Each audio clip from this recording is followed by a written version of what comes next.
Hi everyone.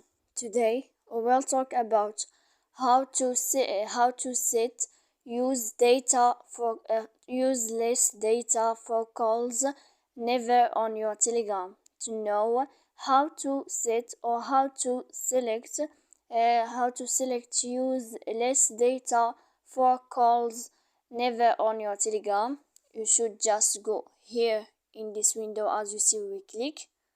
After that, in this page we will go to settings, and when you will see this list, you should to enter here data and storage. After that, in this page we will go to this sign like this, use less data for calls, and here in this list we will click never, as you see. Then you can know how to select use less data for calls never on your Telegram. So please don't forget to support us by like and subscribe. See you on